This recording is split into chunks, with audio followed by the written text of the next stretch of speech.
Bienvenue dans le Green Letter Club, la chaîne qui décortique les grands sujets écologiques. Aujourd'hui, nous allons parler du braconnage en Afrique. Lions, rhinocéros ou éléphants, depuis quelques années, le braconnage explose, poussé par la mondialisation des activités criminelles. D'où cette question, le braconnage menace-t-il la grande faune africaine ? Pour y répondre, nous recevons Sergio Lopez, président de Wildlife Angel, une ONG qui travaille sur le terrain à la protection de la faune africaine. Bonjour Sergio. Bonjour. Alors tu as fondé l'association Wildlife Angel qui lutte contre le braconnage en Afrique. Est-ce que tu peux nous présenter l'association ? Est-ce que tu peux nous présenter vos actions ? Aujourd'hui, qu'est-ce que Wildlife Angels et qu'est-ce que vous faites concrètement ? Très bien. Donc c'est une association, d'aucuns appellent une organisation opérationnelle qui a été créée en 2015, que j'ai créée en 2015.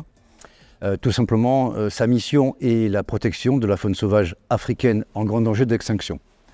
Et pour ce faire, nous avons choisi différents leviers d'action. Et le levier principal, ça a été d'être en première ligne aux côtés des rangers. Donc pas de blabla, des résultats, il est important chez nous. D'être sur le terrain aux côtés des rangers face à l'adversité. Ça, c'était important parce que je m'étais rendu compte de nombreuses années avant la création de Wildlife, je suivais l'évolution de la faune sauvage. Malheureusement, l'effondrement des populations de cette faune africaine qui nous a tant fait rêver et qui nous fait toujours rêver. Et je me suis dit, là, il faut faire quelque chose. Il faut essayer de mettre en place des mesures pour lutter contre cet effondrement. Et donc, quand nous avons créé en 2015 Wildlife Angel, donc l'objectif, c'était véritablement de ne pas faire de plaidoyer, de ne pas faire de grands discours, mais d'être des acteurs du changement sur le terrain. Donc, pour ce faire, la seule force présente pour protéger la faune sauvage, ce sont les rangers, les éco-gardes qui travaillent dans les parcs nationaux et les réserves pour le bien-être de la faune. Et donc, on s'est dit, ces gens-là, et ce n'est pas du tout une critique, c'était un constat à l'époque, manquent d'efficacité par rapport à une menace qui devient de plus en plus présente et pressante. Et il faut les aider, il faut les renforcer. Toi, tu as un profil un peu particulier, tu es militaire et dans le milieu des ONG, il y a assez peu de militaires. Comment tu es passé de l'armée à justement la création de cette association ? Alors déjà, pour remettre les choses dans le contexte, je n'ai pas une longue expérience comme certains me l'accordent militaire, donc c'est vrai que j'ai fait un passage, mais qui n'est pas un très long passage, mais ça m'a donné certaines valeurs très importantes aujourd'hui. Et ensuite, j'ai quand même une grosse expérience pendant de quelques décennies de l'Afrique, hors contexte militaire, dans un contexte civil, plus particulièrement soit dans une partie protection de personnes, mais également d'accompagnement de touristes à la découverte et de la faune et des populations premières. Donc, ce qui fait que la transition a été effectivement relativement douce dans la mesure où j'ai passé énormément de temps sur le terrain à travailler avec les acteurs locaux, les populations, les populations locales, et également à la découverte des animaux. Donc, si vous voulez, la transition avec le monde des ONG s'est faite en douceur et il n'y a pas eu cette rupture sur laquelle d'aucuns pourraient s'inquiéter quand on passait d'un statut militaire à un statut ONG. On va brosser un tableau un peu général. Quelle est la situation de la faune en Afrique ? Est-ce qu'il y a une pression grandissante qui s'est accélérée depuis 20, 30, 50 ans ? Alors je n'aurai qu'un seul mot pour caractériser cet événement, c'est gravissime. La situation est gravissime. On parle aujourd'hui beaucoup d'extinction des populations, etc. Pour être tout à fait objectif et clair, on ne peut parler aujourd'hui, moi quand j'entends des personnes qui nous parlent d'extinction d'espèces de mammifères en Afrique aujourd'hui, il n'y en a quasiment pas. Ça ne veut pas dire que la solution, tout va bien, loin de là. Par contre, il y a un effondrement des populations qui peut amener à court ou moyen terme à l'extinction de certaines espèces. Ça, oui. Donc je préfère qu'on parle, alors on peut effectivement alerter la population en disant « attention, danger d'extinction », oui, mais on ne recense quasiment aucune extinction aujourd'hui, mais on parle d'effondrement majeur des populations des espèces sauvages, qu'il s'agisse des éléphants, de savane, du désert, qu'il s'agisse des rhinocéros blancs et noirs, et qu'il s'agisse des faunes et des grands singes. Aujourd'hui, on est dans une situation quasi catastrophique, et ce, sur l'ensemble du continent africain, quelles que soient les régions concernées. Justement, on va entrer dans le détail espèce par espèce. On va commencer par les éléphants. Quelle est la situation des éléphants ? Où est-ce qu'ils sont braconnés ? Quelle est l'évolution des populations d'éléphants ces dernières années ? J'aimerais commencer par une petite anecdote qui est révélatrice de la situation et de l'évolution surtout, on parlait d'effondrement tout à l'heure, de l'effondrement des populations d'éléphants. Savez-vous pourquoi on appelle ce pays d'Afrique de l'Ouest la Côte d'Ivoire? Mais tout simplement parce que les premiers explorateurs qui ont croisé au large donc, des côtes ivoiriennes étaient surpris de voir donc briller des centaines d'objets à l'horizon. Et en fait, ces objets qui brillaient, c'était tout simplement les défenses des éléphants qui étaient sur le pays à l'époque. On les comptait par centaines de milliers, si ce n'est par millions. Aujourd'hui, on pourrait avancer le chiffre de moins de 100, je dis bien moins de 100 éléphants en Côte d'Ivoire, et principalement dans le parc de la Comoé, au nord-est du pays. Ce qui veut dire que l'Afrique de l'Ouest, l'Afrique du Centre, donc, ont subi des effondrements monumentaux de population d'éléphants. Il y a aujourd'hui donc au Kenya et en Tanzanie une certaine résistance qui permet de... Alors on a effectivement perdu un très grand nombre en Tanzanie d'éléphants, mais on va dire qu'aujourd'hui c'est relativement sous contrôle, sans non plus se glorifier des résultats. En Afrique australe, et c'est là le côté pervers de certains médias, parce que je le vois parfois dans certains articles, ça va beaucoup mieux au niveau des populations d'éléphants. Au Botswana et ainsi que dans d'autres pays du Sud, les populations ont tendance à remonter. Attention à ce genre d'affirmation, ce qui peut être vrai pour un pays, le Botswana, ne l'est pas du tout pour les autres pays. Donc aujourd'hui, ce que je peux vous dire, c'est qu'avec 400 000 éléphants d'Afrique sur le continent, on est vraiment en situation très difficile. N'oublions pas qu'une femelle éléphante a une période de gestation de pratiquement 2 ans et elle allaite son nouveau-né pendant 3 ans. Donc ce qui veut dire qu'une éléphante d'Afrique ne peut enfanter, ne peut produire d'éléphantaux qu'au minimum tous les 5 ans. Et au rythme de la disparition de l'espèce éléphant d'Afrique aujourd'hui, qu'il s'agit d'ailleurs de l'éléphant de savane ou de forêt, qui est une sous-espèce grosso modo de l'éléphant de savane, on se rend compte qu'en termes de pyramide des âges, ça devient catastrophique et les projections que nous faisons sur les 10, 20, 30, 50 prochaines années sont relativement donc graves. Donc, tu le disais, il y a environ 400 000 éléphants aujourd'hui en Afrique. Moi, les chiffres que j'avais lus, c'est on décime 20 à 30 000 éléphants par an. C'est l'ordre de grandeur qui est le bon? Oui, absolument. C'est l'ordre de grandeur qui est donné aujourd'hui. Tout à fait. Donc, sur 400 000, tu vois ce que ça peut donner. Alors, certes, il y a un renouvellement des populations avec lesquelles il faut compter, bien évidemment. Mais quand tu tiens compte de ce que je t'ai dit tout à l'heure avec les 2 ans de gestation plus les 3 années pour accompagner donc, le jeune éléphanteau, et effectivement donc, avec un rythme d'abattage, de massacre de 20 à 30 000 éléphants par an, il y a de quoi de se faire du souci.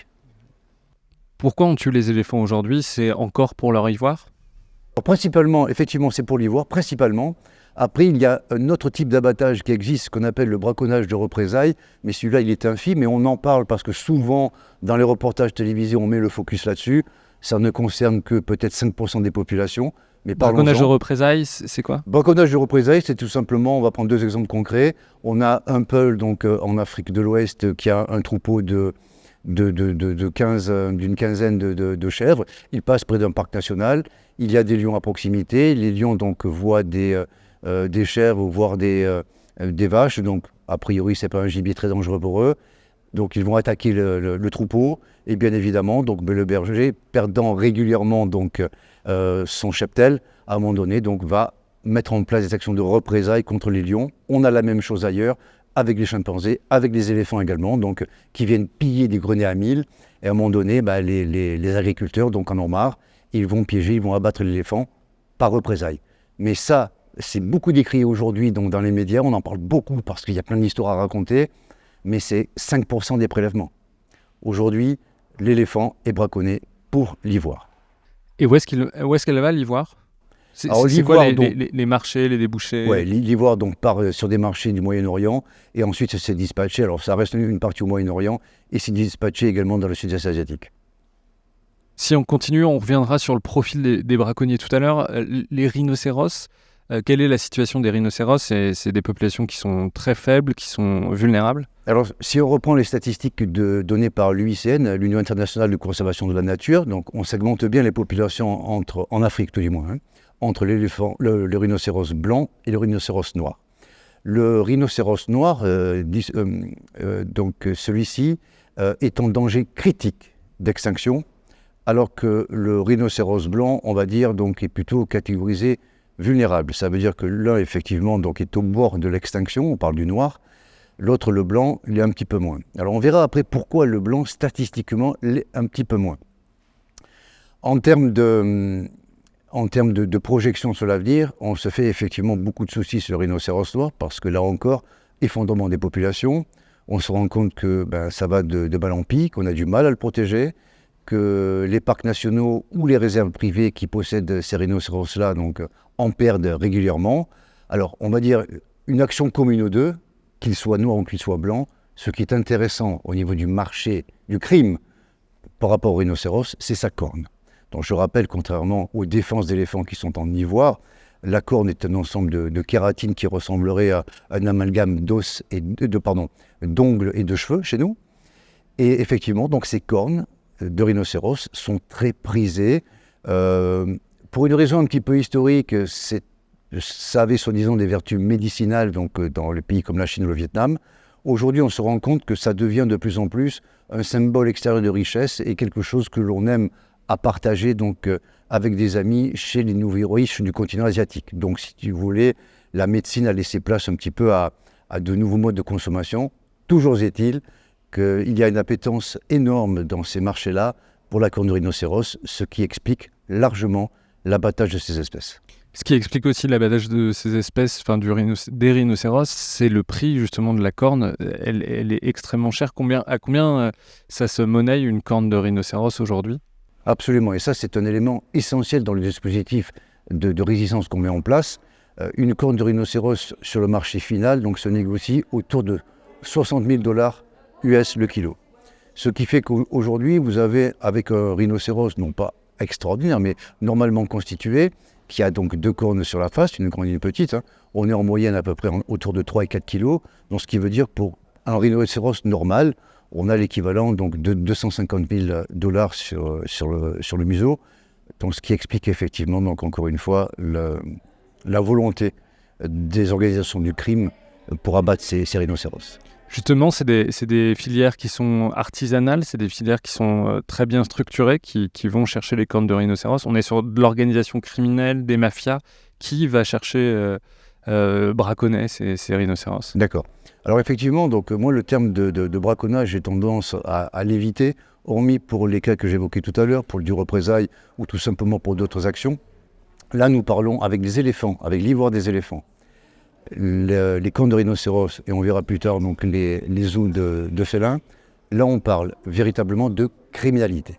Et moi c'est le terme que j'utilise à dessein, on parle bien de criminalité. Donc qui dit criminalité dit organisation mondiale du crime, c'est-à-dire que les organisations spécialisées dans la récupération et dans le transfert et la vente de cornes de rhinocéros, pour ne rester que là-dessus, sont des organisations criminelles qui se sont diversifiées, mais ce sont les mêmes qui s'occupent du trafic d'armes, qui s'occupent du trafic de stupéfiants. Ça, il ne faut pas l'oublier. Ensuite, ces organisations ont des ramifications pays par pays. Et le fait que la Chine, depuis une quinzaine d'années, grâce à ces entreprises, est très présente sur le marché africain, n'a fait qu'accélérer ce mouvement de trafic. Donc aujourd'hui, sur le terrain, nous avons des mafias déclinées à l'échelon local. On connaît des mafias dans le Mozambique, près de Maputo. On connaît des mafias bien implantées au Nigeria, près de Lagos, etc. Donc on a des mafias implantées locales qui sont des ramifications, effectivement, des mafias internationales. Et ensuite, sur le terrain, malheureusement, comme très souvent, qui s'occupe de l'abattage des éléphants et des rhinocéros, de pauvres bougres, qui n'ont pas d'argent, qui sont dans des situations très difficiles, et bien sûr, qui sont attirés par le gain, l'argent qu'ils peuvent récupérer. Alors je vous rassure, ce n'est pas 60 000 $ US le kilo qu'eux vont recevoir, mais pour quelques centaines de dollars, sont prêts à commettre l'irréparable, parce que aussi, chez ces gens-là, et d'ailleurs c'est quelque chose de notable et qu'il faut bien souligner, j'ai souvent entendu des criminels sur le terrain qui avaient abattu des rhinocéros qui m'ont dit « mais en fait, je ne comprends pas pourquoi on m'arrête, j'ai tué personne ». Et ça, pour nous occidentaux, c'est à méditer. c'est que dans l'esprit de plusieurs de ces personnes-là qui sont sur le terrain, encore une fois, je ne parle pas des gros bonnets de la mafia, ces gens-là qui sont sur le terrain, quand ils abattent un rhinocéros ou un éléphant, ben, ils ne voient pas le mal qu'ils font, ils n'ont tué personne, disent-ils. Et ça, c'est à méditer. Tu parlais des mafias au Mozambique, au Nigeria. Concrètement, ça veut dire quoi? C'est des déclinaisons de mafia italienne, de mafia russe, de mafia chinoise sur le territoire, ou c'est des mafias locales, nigérianes ou du Mozambique? Ouais, on va dire on a un petit peu les deux formes. Parfois, donc, sur la partie, à l'est de l'Afrique, hein, sur la partie donc, de l'océan Indien, là, on a très souvent des ramifications, des groupes, des gangs de criminels donc, asiatiques qui se sont implantés sur ces zones-là. Mais on peut avoir effectivement l'inverse, et on a le cas à Maputo, je ne peux pas rentrer dans le détail bien évidemment pour des raisons de confidentialité, mais on a des cas donc, sur Maputo, également sur Kinshasa, surtout pour Lagos, où là nous avons des organisations locales, nous avons des gangs, une criminalité organisée locale, qui a découvert également un débouché intéressant donc, et qui trafique et qui deal, comme on dit, donc, avec les organisations du crime plutôt d'Asie du Sud-Est, et qui travaillent ensemble justement donc, pour exporter le fruit de leur travail, dirais-je, sur le terrain. Alors si on continue dans les animaux qui sont braconnés, même si j'ai noté que tu n'utilisais pas forcément ce terme-là, il y a les félins, autant les éléphants, les rhinocéros, je pense que beaucoup de gens ont à l'esprit que c'est des animaux qui sont très braconnés. Les félins, qu'est-ce qu'on va chercher chez les félins? C'est vrai que ça paraît plus surprenant. Ouais, là aussi, c'est une très bonne question parce que ça peut paraître paradoxal. Effectivement, il n'y a pas d'ivoire attrayant chez les félins, encore moins de cornes. Donc c'est vrai qu'on se dit souvent, mais, les félins, pourquoi? Et là, il y a un point qui est intéressant par contre, en termes d'évolution. Vous allez voir que les trafics sont tellement pervers qu'ils perturbent complètement justement les projections que l'on peut faire sur les prochaines années. Les félins, donc, ce qui a attiré les populations auprès des félins, ce sont les griffes, parce que ce sont des symboles forts de pouvoir, etc., donc, que l'on retrouve dans certains pays africains. Les peaux, une peau de lion, une peau de léopard a fortiori, une peau de guépard, donc c'était des attributs des rois africains à l'époque, mais pas de quoi alerter l'opinion publique internationale par rapport au devenir de ces espèces-là, on est bien d'accord. Depuis quelques années, indépendamment également de la chasse aux trophées, donc qui permettait aux chasseurs occidentaux, aux chasseurs américains de trophées, de tuer des lions et ensuite effectivement d'avoir leurs magnifiques trophées donc, dans leur salle d'exposition, donc aux États-Unis par exemple. Aujourd'hui, que se passe-t-il? En Chine, il y a une pratique, c'est le vin de tigre. Pendant des années, donc, on a pratiqué, donc on a bu un élixir qui s'appelle le vin de tigre, fabriqué à partir des os de tigre. Or, on n'est pas sans savoir que les populations de tigres se sont effondrées sur le continent asiatique et les Chinois se sont rendus compte que, quelque part, les os de lion, le lion étant très proche du tigre, avaient, tout du moins, supposément les mêmes vertus que les os de tigre. Donc aujourd'hui, le vin de tigre est fabriqué, entre autres, à partir des os de lion. Et aujourd'hui, il y a un énorme marché d'abattage des lions pour pouvoir approvisionner le continent asiatique. Et là, je mets le doigt sur quelque chose d'important, on va parler de population. Je disais récemment lors d'une interview à un journaliste qui était bien documenté, qu'on assistait à un effondrement depuis quelques années dans la plupart des pays africains, l'effondrement des populations de lions. Et il m'a dit, Monsieur Lopez, je suis moyennement d'accord avec vous, parce que j'ai des statistiques qui prouvent qu'en Afrique du Sud, la population augmente. Mais le pire, c'est qu'il a raison. Mais on n'est peut-être pas d'accord sur le terme de lion, tous les deux. Les populations de lions, en Afrique de l'Ouest, se sont effondrées et continuent à s'effondrer. En Afrique du Centre, c'est la même chose. En Afrique australe, globalement, les populations s'effondrent aussi, sauf en Afrique du Sud. Et savez-vous pourquoi? Parce qu'en Afrique du Sud, il y a 2 fois plus de lions d'élevage que de lions sauvages. Et effectivement, donc, comme le lion d'élevage n'existe pas scientifiquement, on met la statistique, si vous voulez, donc au service de la globalité, c'est-à-dire aujourd'hui, on a plus de 12 000 ou 15 000 lions en Afrique du Sud, dont peut-être 8 000 sont à l'état domestique, d'élevage. Alors pourquoi d'élevage? Ouais, à quoi ils servent? C'est quoi un lion d'élevage? Ça va où? C'est ça? Alors le modèle économique est redoutable. Il est pratiqué par des fermes avec la bénédiction du gouvernement sud-africain, même si ce dernier s'en défend. Mais toujours est-il, si ça fonctionne légalement, c'est qu'il y a une autorisation gouvernementale.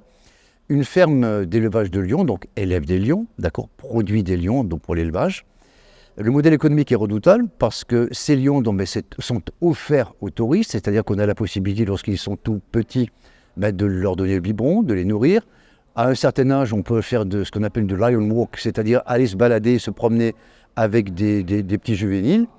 Et après, à un certain âge, là, il y a deux cas de figure qui se présentent.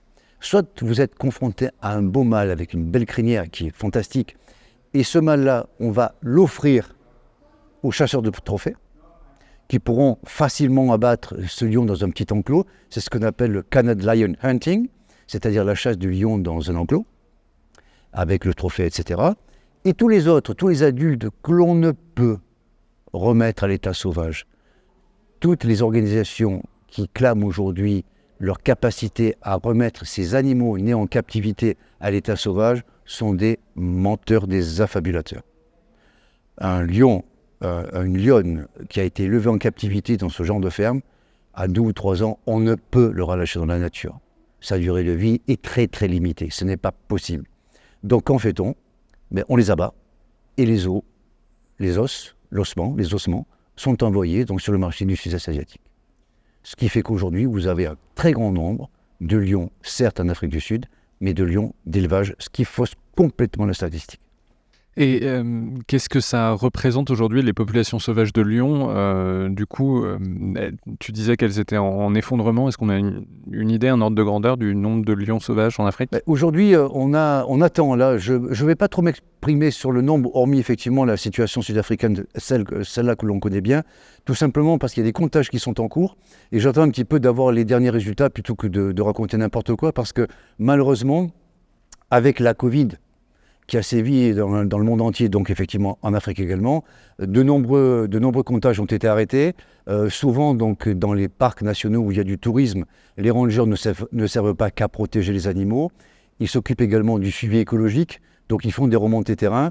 Et malheureusement, donc, pendant près de 2 ans, dans la plupart des pays africains, on a manqué d'informations. Donc là, c'est comme pour le dernier census qui devrait venir concernant les éléphants.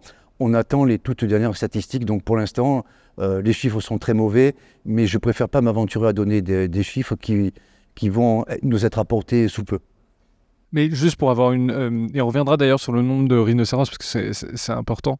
Pour avoir un ordre de grandeur, c'est quoi? C'est de l'ordre de 100 000, 200 000, du million? Non, bien moins. On doit tourner à peu près entre 20 et 30 000 aujourd'hui. Et sur les rhinocéros, du coup, combien il y a de rhinocéros? Alors les rhinocéros, ça fluctue. On en recense à peu près entre 12 et 15 000 chez les Blancs. Et par contre, le rhinocéros noir, on a à peu près une identification aujourd'hui autour de 3 000, 3 500. On sait combien sont tués par an de rhinocéros? Oui, alors il y avait une statistique fort intéressante, donc un tableau d'ailleurs sur notre site internet, on l'a souvent repris. L'Afrique du Sud nous a souvent servi de baromètre pour suivre les populations de rhinocéros, parce que c'est effectivement là donc, que tout se passe. En 2007, 13 rhinocéros, confondus, blancs et noirs, 13 rhinocéros étaient abattus en Afrique du Sud, pour arriver en 2015 à plus de 1200. Donc vous voyez quand même, je dirais, le bond spectaculaire de cet effondrement. Depuis 2015, donc, alors c'est pas forcément lié à la création de Wildlife Angel, bien que nous ayons apporté notre pierre à l'édifice, mais enfin bon, il faut accorder encore une fois donc, beaucoup de crédit aux organisations et surtout aux gouvernements qui ont effectivement donc, su réagir, pas tous, mais comme il le fallait. Aujourd'hui, on est à peu près donc, en Afrique du Sud à 500 individus par an, ce qui est énorme. Eu égard au nombre de la population mondiale, enfin tout du moins africaine, hein. Mais malgré tout, donc heureusement, on a su quand même, je dirais, bloquer les tentatives d'abattage et de braconnage. Quelles sont les autres espèces les plus braconnées, les gorilles, les pangolins? Quelles sont les espèces que vraiment sur le terrain vous voyez braconner? Alors, les pangolins, oui.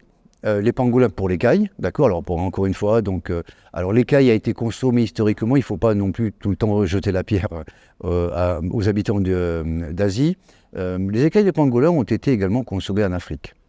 Les écailles de pangolin ont été utilisées également donc, pour certaines supposées vertus thérapeutiques également, pour en faire des instruments de musique, bref. Donc les écailles ont été utilisées, mais encore une fois, l'utilisation africaine des écailles de pangolin ne justifie pas l'effondrement des populations. En revanche, la consommation des écailles donc, par les habitants du sud-est asiatique, oui. Donc les pangolins, malheureusement, donc, paient également un lourd tribut aux actes de criminalité phonique. Après, il y a des animaux dont il faut se méfier, et principalement les hippopotames. Aujourd'hui, les populations d'hippopotames relativement donc, se portent bien, d'accord, avec un bémol toutefois, compte tenu de la pression du réchauffement climatique. Les experts avec lesquels je discutais récemment, les scientifiques, me disaient qu'ils ont peur pour l'évolution de l'hippopotame dans les 10, 15, 20, 30 ans années à venir, non pas que par acte de criminalité, j'y reviendrai, mais aussi par rapport, je dirais, donc, à l'extension des territoires chauds. On va perdre des mares, on va perdre des rivières, et là, malheureusement, à partir du moment où l'écosystème est impacté, ce qui est vrai également pour les forêts, mais pour les hippos, à partir du moment où l'écosystème est impacté, l'animal qui y vit principalement, à savoir l'hippopotame, sera touché également. Mais je vais également mettre l'accent pour les hippopotames sur un élément, les dents que tout le monde a déjà vu, tout le monde a certains films des hippopotames, n'oublions pas qu'ils sont faits d'ivoire. Et que les populations d'éléphants donc s'effondrant, on s'est déjà rendu compte qu'il y avait des abattages en Tanzanie, un petit peu au Kenya, au Nord-Kenya, des abattages d'hippopotames pour l'ivoire. Donc là aussi, il faut tirer la sonnette d'alarme. Ce n'est pas le cas aujourd'hui. L'ivoire est de moins de qualité. Les bases sont moins importantes, bien évidemment. On voit très bien comment sont les dents des hippos. Elles s'usent beaucoup plus vite que les défenses d'éléphants, quoique, malgré tout, donc c'est un risque qu'il faut intégrer dans les années à venir pour les hippopotames. L'ivoire, ça se monnaie cher ? Non, l'ivoire sur le marché n'a rien à voir. Moi, j'entends parfois des chiffres hallucinants. Ils n'ont rien à voir avec la corne de rhinocéros. L'ivoire s'est négocié pendant des années entre 800 et 1200 dollars le kilo. Donc, on est dans des proportions sans aucune mesure avec les rhinocéros. Quels sont les pays dans lesquels il y a plus de braconnage ? C'est une question difficile dans la mesure où... alors, on va parler de pays, on va parler de grandes régions. En fait, nous, en Afrique subsaharienne, on a l'habitude d'identifier 4 grandes sous-régions.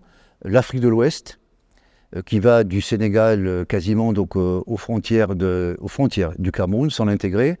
Précisément donc, du Cameroun jusqu'à la RDC, donc on va parler d'Afrique du Centre, incluant le Gabon, la Centrafrique, etc. Et bien sûr la République démocratique du Congo. Après, on a la 3e grande sous-région, l'Afrique de l'Est, qui intègre l'Ouganda, un petit peu le Rwanda, le Kenya et la Tanzanie. Et enfin, nous avons toute l'Afrique australe qui est en dessous. On est obligé de répondre à votre question par sous-région, sinon c'est relativement complexe. En Afrique de l'Ouest, il ne reste plus grand-chose. Il y a encore un grand parc national qui est le parc W, qui est un transfrontalier entre le Niger, le Burkina Faso et le Bénin. Malheureusement, pour d'autres raisons beaucoup plus complexes, et là on entre dans la géopolitique, à cause de l'expansion du terrorisme dans ces régions, ce sont des parcs qui ont été envahis par les djihadistes et il n'est plus possible de protéger les animaux qui sont à l'intérieur.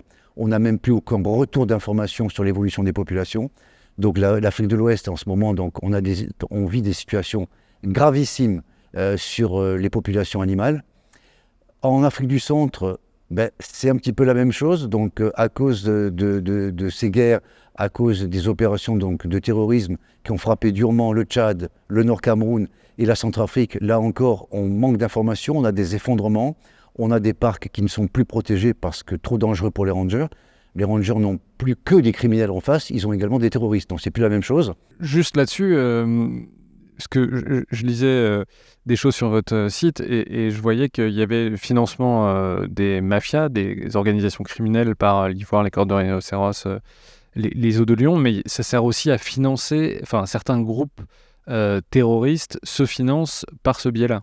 Complètement, c'est l'étape ultime. Nous avons fait une typologie chez Wildlife qui recense un petit peu les actions négatives contre la faune, qui va donc du simple acte de chasse, on va dire traditionnel, par des tribus autochtones, jusqu'à certains modèles très évolués, très dangereux pour la faune. Et ce qu'on est en train d'évoquer en fait partie. Au-dessus, pour moi, dans le classement, au-dessus de la criminalité par les mafias internationales, il y a la criminalité dite terroriste. C'est-à-dire que les terroristes, tout du moins les organisations terroristes, ont bien compris l'intérêt qu'il y avait d'une part à se mettre dans les parcs nationaux parce qu'ils ont un couvert végétal très important pour eux, enfin pour elles, ces organisations djihadistes. Et deuxième point, ça leur permet effectivement de se financer. Vous avez un groupe qui est fort connu, donc, qui s'appelle les Janjaweed. Ce sont des Soudanais qui, pendant des années, donc, et continuent d'ailleurs à le faire, ont parcouru donc, le nord de la Centrafrique, l'est du Cameroun, le Tchad, et qui sont entrés dans les parcs nationaux, ont abattu des animaux. Moi, je me souviens très bien en 2012 de l'abattage de plus de 300-400 éléphants par les Janjaweed dans un parc qui s'appelle la Mubanjida, au nord-est du Cameroun, tout simplement pour récupérer l'ivoire et ensuite aller le vendre sur les marchés du Moyen-Orient et pour financer leurs actions, pour acheter du matériel, etc. On a le cas avec des groupes rebelles en République démocratique du Congo, qui s'en prennent aux rangers, qui récupèrent, etc. Bref, on a des mouvements terroristes aujourd'hui, alors tous non, bien évidemment, n'exagérons pas, mais certains mouvements terroristes en Afrique se servent effectivement donc, du trafic de faune sauvage pour investir dans l'achat de leur armement. Du coup, digression terminée, est-ce que tu peux reprendre sur, on parlait des régions les plus touchées par le braconnage ? Voilà, donc alors effectivement, l'Afrique centrale, entre autres à cause de ça, donc, est touchée énormément. En Afrique de l'Est, là on a effectivement, donc, on a été très touché par le braconnage parce que Kenya et Tanzanie sont deux pays absolument fabuleux, mais l'Ouganda également, qui ont attiré donc, les criminels de tous ordres. Et on n'est pas très loin de certains pays où il est beaucoup plus facile d'exporter. L'Afrique de l'Est, comme son nom l'indique, est à l'est du continent, donc borde l'océan Indien, et c'est beaucoup plus facile pour les expéditions pour faire partir ça sur d'autres latitudes. Après, il y a effectivement donc, l'Afrique australe. Alors là, ça dépend des pays. Il y a des pays qui ont perdu une énorme quantité de faune sauvage. Je pense à l'Angola, je pense au Mozambique, je pense au Zimbabwe. Après, il y a des pays qui font de la résistance, comme la Namibie, comme le Botswana, l'Afrique du Sud également, où ils ont pris conscience du potentiel de leur patrimoine faunique pour le tourisme. Et ils ont mis en place des actions donc, qui permettent quelque part d'endiguer le massacre de masse avec des résultats plus ou moins différents d'un pays à l'autre. Est-ce que tu peux nous expliquer comment se passe le braconnage, comment travaillent les braconniers ? Moi, il y a quelque chose qui m'a énormément frappé en préparant l'interview, c'est que j'ai vu des infographies qui mentionnaient l'équipement utilisé par des braconniers, des lunettes nocturnes, des lance-grenades, des hélicoptères, j'ai vu ça. Alors, est-ce que tu peux nous dire à quoi ressemble aujourd'hui le braconnage ? Est-ce que c'est beaucoup un braconnage artisanal ou ça s'est vraiment professionnalisé avec la criminalisation ? Alors, la description des équipements, des savoir-faire des braconniers, je préfère dire des criminels, dépend effectivement donc, des animaux ciblés et également des pays dans lesquels nous intervenons.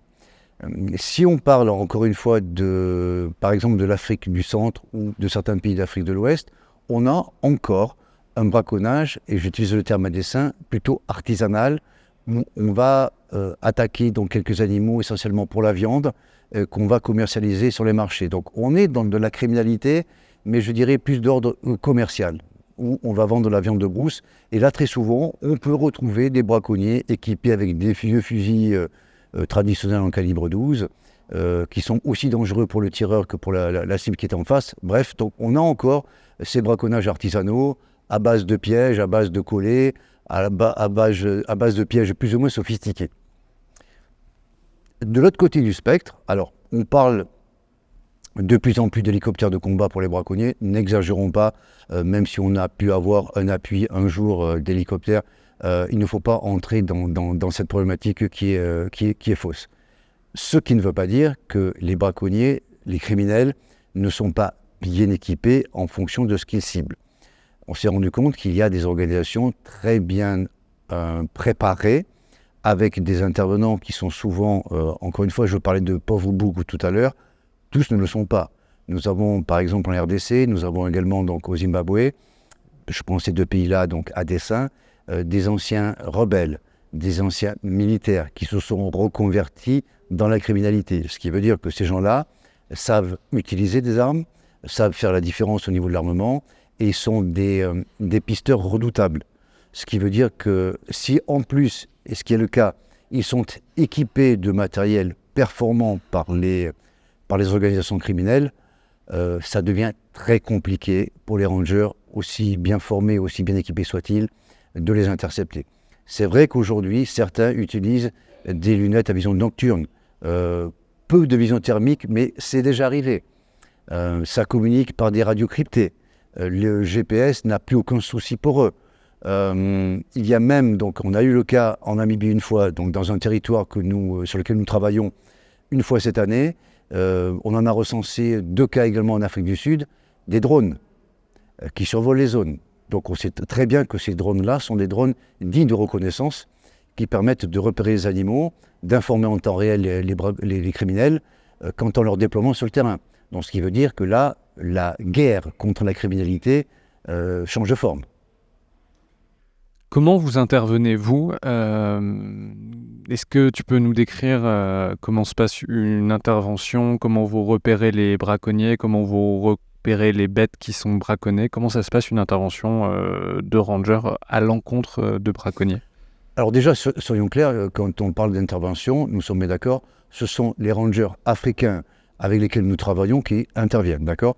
Le personnel de Wildlife Angel donc, est un appui, fait de la formation, fait du coaching, de l'accompagnement sur le terrain, mais nous n'avons aucune, et là j'insiste lourdement là-dessus, nous n'avons aucune légitimité à intervenir, à courir après les criminels, voire à les arrêter, d'accord. Nous ne sommes pas autorisés à cela et c'est tout à fait normal. C'est la raison pour laquelle nous sommes en première ligne aux côtés des rangers parce que ce sont eux qui font le travail. Alors, comment ça se passe? On est en train de déployer, et c'est de plus en plus vrai depuis 2023, énormément d'opérations de surveillance et de détection. Autant jusqu'en 2022, on était en appui des rangers, on les formait, on les accompagnait. Maintenant, on met l'accent beaucoup plus auprès de Wildlife Angel sur la partie détection. Ce qui veut dire que le matériel se complexifie. Nous utilisons de nombreuses caméras. Nous utilisons également ce qu'on appelle des cam traps, des caméras donc, à détecteur infrarouge que nous disséminons dans la brousse. Nous avons des drones de surveillance donc, qui patrouillent. Bien sûr, les patrouilles traditionnelles, parce qu'on n'évitera jamais les patrouilles traditionnelles de rangers sur le terrain, ça c'est clair.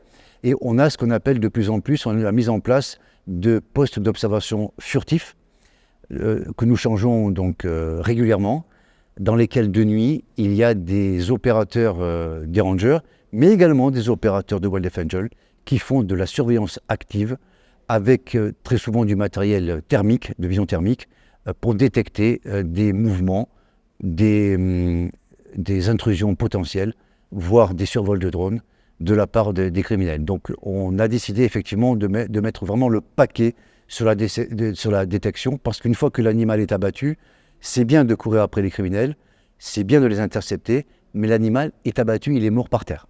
D'accord ? Donc nous avons décidé d'être beaucoup plus proactifs, d'être en amont et d'éviter que l'abattage ne se passe. Ça passe par la surveillance et la détection. Est-ce que tu peux décrire précisément du coup une intervention de rangers? Qu'est-ce qui se passe en général? Est-ce que c'est les braconniers qui ont été repérés? Est-ce que c'est un cadavre qui a été découvert? Comment ça se passe? Est-ce que les rangers arrivent à arrêter des braconniers? Alors effectivement, donc, par rapport à cette présentation, tous les cas sont possibles. Le premier cas, déjà, avant que ça ne se passe, nous faisons, ça c'est un choix de Wildlife Angel, beaucoup de ce qu'on appelle les opérations show of force, c'est-à-dire donc démonstration de force. On en fait de plus en plus pour mettre en place la dissuasion. Parce qu'encore une fois, nous partons du principe que sur le terrain, face à nous, les individus, les criminels qui sont sur le terrain, ne sont pas forcément ces fameux criminels dont on parlait tout à l'heure, les têtes de trafic. Ce sont bien souvent, encore une fois, donc, de pauvres gens, qui sont là donc, tout simplement dans une perspective mercantile pour assurer le devenir de leur famille. Donc il faut dissuader. Et on met en place de plus en plus d'opérations de dissuasion. Quand bien même cette opération de dissuasion ne fonctionne pas, comment va-t-on les détecter? Je vous l'ai dit, ce sont les postes d'observation, etc. Dès lors qu'on détecte une intrusion, voire un passage, on va, les spotters, c'est-à-dire les opérateurs de surveillance, n'interviennent pas. Et c'est ce qu'on appelle une Quick Reaction Force, une QRF, qui va intervenir, constituée exclusivement de rangers entraînés pour cela, qui va être projetée. En fonction des zones, en fonction des moyens des zones, ça peut être une projection par 4x4, ça peut être également une projection par hélicoptère. Tout dépend des endroits où on se situe, si le parc national ou la réserve a les moyens ou pas, parce que tous les cas de figure existent en Afrique. Ensuite, donc, les rangers sont déployés sur zone. En général, toute unité de rangers est accompagnée de ce qu'on appelle des scouts, c'est-à-dire des éclaireurs, qui sont avant tout des hommes de la brousse, qui connaissent parfaitement le terrain, qui sont tout à fait capables de pister à vue. Très souvent, ces scouts, ces pisteurs donc, sont pris parmi les populations autochtones parce qu'ils sont très pointus. Dans certains pays plus modernes comme l'Afrique du Sud et la Namibie, nous avons également des unités cynophiles, des chiens donc entraînés qui partent à la recherche donc des braconniers. Et donc ça c'est le cas de la détection. Par contre, parfois, malheureusement, et c'est le cas que j'aimerais éviter le plus possible, le repérage des braconniers se fait par un indicateur auquel on ne pense pas forcément et qui nous aide beaucoup, les vautours. Quand nous avons des vols anormaux de vautours en masse, voire des posées de vautours sur des lieux bien précis, on est toujours en situation d'alerte. Ça veut dire que quelque part, un cadavre plus ou moins récent est recensé. Et bien souvent, par rapport à la taille du troupeau, par rapport à la taille du vol, pas du troupeau, du vol, on est en alerte parce qu'on se dit là, il y a 50 vautours sur cet arbre-là, c'est certainement pas pour un duiker qui fait 20 kilos. Donc ça aussi, ça nous sert de détecteur, mais malheureusement, encore une fois, vous avez bien compris mon positionnement intellectuel, quand on découvre un animal abattu, c'est bien trop tard. Et c'est quoi la proportion d'intervention sur cadavre ou au contraire de détection des braconniers? Mais écoutez, aujourd'hui, de par la taille des parcs nationaux, voire des réserves, et compte tenu du nombre relativement faible, on a des Sud-Africains qui sont très pointus en la matière, ont déterminé un nombre de rangers indispensables à l'hectare. Enfin, c'est même pas à l'hectare, c'est pour 100 hectares. D'accord ? Et on se rend compte, dans la plupart des parcs nationaux où nous intervenons ou des réserves, nous sommes très très loin de ce minimum. Donc ce qui veut dire que, basiquement, on sait que nous avons un déficit flagrant d'hommes sur le terrain. C'est la raison pour laquelle on essaie de compenser avec des drones, avec des caméras, etc. Mais encore une fois, tous ces dispositifs ne remplaceront jamais les patrouilles de rangers sur le terrain. Donc pour répondre à votre question, aujourd'hui, malheureusement, on est plutôt dans une logique à détecter à plus de 80% des cadavres et après des interventions.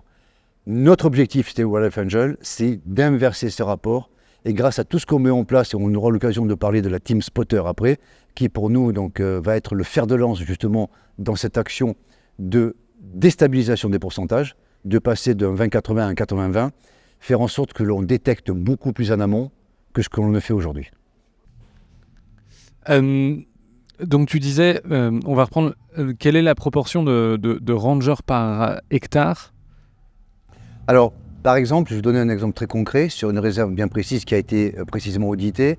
C'est une réserve qui fait 9 à 10 000 hectares et on a un effectif de rangers donc, permanent qui devrait tourner entre 10 et 12 rangers pour 10 000 hectares. Mais attention, quand je dis 10 ou 12 rangers, ce n'est pas en tout. C'est 10 ou 12 rangers sur le terrain pour occuper ces 10 000 hectares.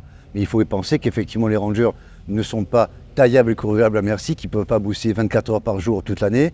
Donc ça veut dire qu'il faut prévoir des rotations. Donc en général, à ce nombre qui est donné, c'est-à-dire de 1 ranger pour 1000 hectares, il faut le multiplier en général par 2,5 pour avoir les rotations. Donc une réserve de 10 000 hectares, il faudra à peu près avoir un effectif complet de 25 rangers. Très souvent, on est à peu près autour inférieur à 10 rangers pour une réserve comme ça. Et ça vaut également pour les parcs nationaux, ça vaut également pour les réserves. On a un déficit majeur des rangers sur le terrain. Tu as un petit peu abordé la question tout à l'heure. Non, je vais poser autre chose. Il y a quelque chose qui est frappant. On ne se rend pas forcément compte, mais quand vous intervenez ou quand les Rangers interviennent sur des scènes de crime, en fait, il y a toute une... Enfin, c'est une vraie scène de crime. Les indices sont relevés comme sur une scène d'un meurtre pour essayer de comprendre ce qui s'est passé et qui sont les braconniers. Tu peux expliquer à quoi ressemble justement la découverte d'un cadavre et cette scène de crime? Ouais, ça c'est effectivement une action concrète dont il faut parler parce que effectivement le public peut tout à fait comprendre la situation pour l'avoir déjà vécu au travers de, comment dirais-je, de feuilletons américains qui racontent un petit peu comment les unités spécialisées gèrent les scènes de crime. Nous avons quasiment la même approche, hormis que parfois la finalité diffère quelque part. La même approche, ça veut dire quoi? À partir du moment où un animal donc, est abattu par acte criminel, c'est-à-dire qu'on sait que ce sont des criminels qui ont abattu, par exemple, un éléphant pour ses défenses ou un rhinocéros pour sa corne, automatiquement, dès que les premières personnes, donc les premiers éclaireurs, sont confrontés à la scène, la première des choses, c'est de s'assurer que l'animal est bien mort, pour éviter de s'en approcher et qu'il ne soit que blessé et qu'il réagisse et qu'il malheureusement donc qu'il attaque pour se défendre, tout simplement, les rangers présents. Donc on s'assure que l'animal est bien mort. Ensuite, ce que nous faisons, et la démarche est double. Il va y avoir une sécurisation de la scène de crime. Nous considérons cette scène comme un sanctuaire et nous en interdisons l'accès. Malgré tout, pendant qu'une équipe sécurise la zone, l'autre équipe, bien évidemment, est chargée de repérer autour pour savoir s'il ne s'agit pas d'une embuscade, parce que parfois ça arrive aussi, une embuscade de criminels, ou tout simplement pour savoir si les criminels ne sont pas prêts, quelque part cachés. Donc en fait, il y a une double action. Une action de sécurisation autour de la zone de crime pour éviter qu'elle ne soit foulée, mais une deuxième action de protection de ces mêmes rangers qui vont travailler sur la scène de crime pour tenter de retrouver les braconniers. Si on se rend compte qu'il n'y a pas de scène d'embuscade et que malheureusement les braconniers sont très loin parce que l'animal est mort depuis quelques heures, dans ce cas-là, donc, il y a sécurisation de la scène de crime. Ça veut dire qu'elle est délimitée géographiquement. Des mesures sont faites avec le GPS, avec des appareils photo. On photographie la scène de différents axes. Et ensuite, on a une équipe dédiée qui est spécialisée dans la préservation de scènes de crime qui travaille autour et une autre équipe dédiée qui a l'autorisation de pénétrer la zone dans une démarche bien précise. Je ne vais pas rentrer dans le détail, mais qui suit un cheminement bien précis. Donc, pour relever de manière quasi exhaustive la plupart des indices que l'on peut récupérer sur cette zone. Il peut s'agir de morceaux de tissu, il peut s'agir de mégots de cigarettes, de douilles, il peut s'agir d'empreintes, bien évidemment, de traces de chaussures, etc. Donc, toute la scène va être scannée, repérée, avec prélèvement, effectivement, de ces indices, photographiques, on ne peut pas faire autrement. Et donc, on traite véritablement cela comme une scène de crime. Comme je vous disais que seule la fin diffère, c'est qu'il y a certains pays comme la Namibie, comme l'Afrique du Sud, comme le Botswana, le Cameroun également, qui, dans les capitales, donc, ont des unités spécialisées qui peuvent entreprendre des recherches par rapport à ces éléments, à ces indices que l'on leur communique. D'autres pays n'étant pas équipés, cette démarche ne sert pas à grand-chose. C'est la raison pour laquelle la préservation de la scène quand même est importante, parce qu'il nous arrive parfois d'intervenir avant que les braconniers, donc le braconnier abat un animal, un éléphant, un rhinocéros, il n'a pas le temps pour X raisons d'emporter les défenses ou les cornes, mais nous il faut qu'on reste avec des rangers présents sur place pour éviter que des populations lambda deviennent se servir, passez-moi l'expression, sur la bête. Donc les cornes et les défenses, quand on les trouve, on doit les sécuriser. Est-ce que ça arrive souvent que les rangers attrapent des braconniers? Quel est leur destin à ce moment-là? Est-ce qu'il y a des procès qui sont faits? Comment ça se passe? Alors on va parler de criminels, parce que parfois, effectivement, donc, ils peuvent rencontrer des petits braconniers qui ne sont pas dans le champ que je vais expliquer à l'instant. Donc les criminels, prenons encore une fois donc, un animal, un rhinocéros, parce que là on est dans des cas gravissimes, un rhinocéros donc, qui est abattu. On a la chance, malheureusement, donc la malchance d'arriver après, mais on a la chance d'intercepter les 2 ou 3 braconniers qui constituent l'équipe. Donc dans ce cas-là, donc, ils sont maintenus en détention, c'est-à-dire sous contrôle, avec un respect très important des droits de l'homme. Et ça, c'est une démarche qui est très importante pour nous chez Wildlife Angel. Lors des formations et lors de l'accompagnement que nous avons avec les rangers, on insiste lourdement sur le respect des droits de l'homme. Ce n'est pas parce que les criminels s'affranchissent de certains droits en abattant ces espèces-là qu'on ne doit pas les considérer comme étant des êtres humains. Donc là, on insiste lourdement, respect des droits de l'homme, c'est-à-dire que quand on capture le braconnier, donc déjà, il est mis en situation de n'être plus capable d'intervenir, il est sécurisé, donc menotté, etc. Et on appelle aussitôt les forces de l'ordre, donc qui seules sont autorisées à l'interroger, à le mettre en prison, etc. Nous n'avons aucun droit là-dessus, même si les rangers sont autorisés à intervenir. Ils passent les menottes, ils sécurisent, et bien évidemment, les braconniers, enfin les criminels, sont placés dans un lieu sûr, mais qui ne présente pas de danger pour eux. Si nous sommes en pleine brousse, donc on doit leur apporter de l'eau, on doit leur apporter de la nourriture. S'ils doivent passer une nuit en brousse parce qu'on n'a pas le temps de les ramener tout de suite ou la police met un certain temps à venir, mais même chose, donc ils doivent être dans des lieux sécurisés, protégés. Et ce qui est important également, s'il y a eu un échange de coups de feu, on doit apporter une assistance médicale, sanitaire, donc aux criminels. Et ça aussi, c'est un message important. Alors parfois, certains rangers touchent un petit peu lors des formations quand on leur apprend, lorsque l'on leur impose. Mais lorsque, dans un échange de coups de feu, il y a des rangers qui sont blessés, mais bien évidemment, nous avons des procédures. Nos rangers sont entraînés à se soigner, mais ils sont entraînés également à soigner les criminels, même s'ils ont effectivement, donc s'ils sont coupables d'actes hautement répréhensibles, ce sont des êtres humains et nous devons les soigner. Les rangers doivent les soigner avant bien sûr de les remettre aux autorités. Tu parles d'échange de coups de feu, tout à l'heure tu parlais d'embuscade. À quel point les rangers sont pris pour cible? Est-ce qu'il y a régulièrement des morts sur le terrain? Au niveau mondial, on est à peu près à une statistique de 1000 rangers abattus par an. Je crois que le chiffre est conséquent. Il y a énormément de rangers qui perdent leur vie. C'est un métier très risqué, pas du tout valorisé dans les pays en question, très peu rémunéré, à des conditions de travail redoutables. C'est la raison pour laquelle nous manquons de rangers.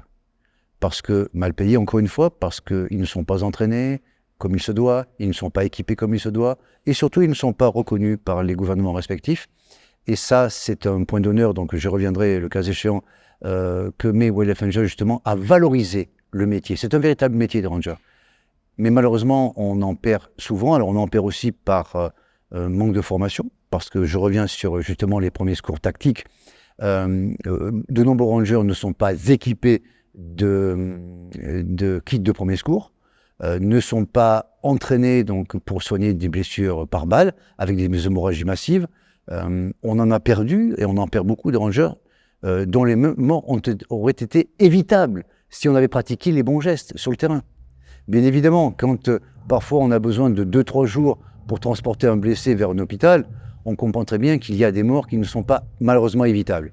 Mais souvent, on a été confronté, quand je dis on, ce sont les parcs nationaux, pas nous forcément, mais les parcs nationaux, ont été confrontés à des morts évitables, malheureusement, qui n'ont pas pu être évitées par manque de moyens et par manque de compétences. Ce chiffre de 1000 morts par an, il est ahurissant. Je suppose que vous avez, vous, sur le terrain, connu des gens qui sont morts en essayant de protéger le vivant. Oui, ça me fait penser d'ailleurs que je tiens à rendre effectivement hommage, alors tous les rangers bien évidemment sur tous les continents, certes, mais en particulier les rangers africains, puisque c'est avec eux que nous travaillons, et puis Wildlife Angel, nous travaille en Afrique exclusivement. Oui, un grand coup de chapeau à ces gens-là, et en particulier une pensée pour 2 rangers que nous avons perdus il y a 2 ans de cela, après une lourde formation que nous avions effectuée au Niger, dans le cadre du Parc W. Nous avions un formateur local, parce qu'on s'appuie aussi Wildlife Angel sur des formateurs qui deviennent des formateurs Wildlife Angel, mais qui sont des locaux. auxquels on transmet des compétences et qui sont tout à fait derrière en capacité de déployer la compétence qu'ils ont apprise et de la déployer auprès de leurs frères rangers. Nous avons perdu donc un capitaine des eaux et forêts qui travaillait pour Wildlife Angel, ainsi qu'un ranger qui avait été formé par nous, que nous avons perdu donc suite à un accrochage avec des groupes terroristes dans le parc W. Dernière question, comment on fait pour vous aider si on a été sensibilisé par ce que tu as pu dire, la découverte ou l'approfondissement de cette question, comment on fait pour vous aider ? Alors il y a 3 façons de nous aider aujourd'hui. La première façon, donc, et elle est malheureusement, je dirais, classique, c'est un appui financier. Alors cet appui financier peut revêtir 2 formes. J'ai de l'argent, donc j'ai de la chance d'avoir de l'argent parce que je gagne bien ma vie, parce que sais-je. Donc j'ai envie de faire un don, ce don-là, il est bienvenu. En sachant que la totalité du personnel de Wildlife Angel est bénévole et que effectivement, donc l'argent qui est donné, 10 € investis dans Wildlife Angel, ce ne sont pas 10 € qui vont passer donc à payer des frais de structure hallucinants ou quoi que ce soit. Ça va directement donc sur le terrain ou à l'appui des programmes. La deuxième façon donc financière, je n'ai pas d'argent parce que telle est ma situation. Par contre, je peux parler autour de moi, je peux rencontrer des gens que je connais, des médecins potentiels, et donc être un ambassadeur quelque part, donc prendre le flambeau Wildlife Angel, aller le porter auprès des gens qui ont de l'argent et qui vont permettre effectivement donc de faire entrer de l'argent donc dans nos caisses dont nous avons cruellement besoin parce que nous ne bénéficions d'aucune aide publique de quoi que ce soit, qu'il s'agisse en Europe ou bien en Afrique, on ne reçoit le moindre denier public. Donc ça, c'est le premier grand domaine, la partie financière. Deuxième dimension, mais c'est le bénévolat, c'est-à-dire donc venir grossir nos rangs pour tenir des stands, pour participer pour appuyer des conférences, pour rencontrer le public et nous faire connaître, nous appuyer, parler, porter nos couleurs, donc avoir des t-shirts, des sweatshirts, donc des casquettes au nom de Wildlife Angel. Et troisième grand domaine, et là c'est la toute dernière puisque ça date de 2023. Début 2023, nous avons lancé un projet qui était à l'échelon du projet en 2023 et qui passe en 2024 comme une opération, comme un programme. C'est ce que nous appelons la Team Spotter.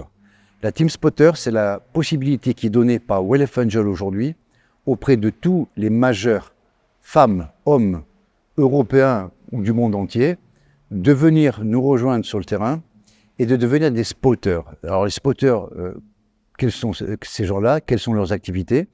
Ce sont des volontaires, donc non rémunérés bien évidemment, qui vont dans les réserves africaines sur lesquelles nous sommes, en Namibie, donc c'est la première réserve avec laquelle nous commençons en Afrique, et qui travaillent avec les rangers, qui sont ces spotters également en première ligne aux côtés du ranger. Par contre, ils ne sont pas positionnés pour intervenir contre le braconnage, ils sont là pour détecter, pour observer, donc ça fait le lien avec ce que j'évoquais tout à l'heure, pour surveiller les zones, pour occuper le terrain, en équipe avec les rangers. Dès qu'il y a une détection de quelque chose qui ne se passe pas comme ça devrait se passer, là les rangers interviennent et uniquement les rangers interviennent.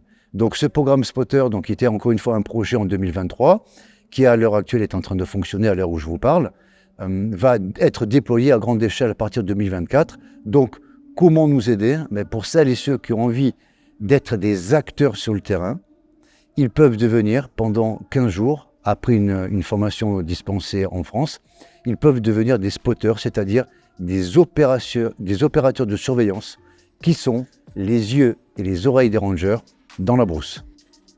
Sergio Lopez, un grand merci d'être venu ici à Climax au micro du Green Hatter Club. Très bien, merci à vous. À très bientôt.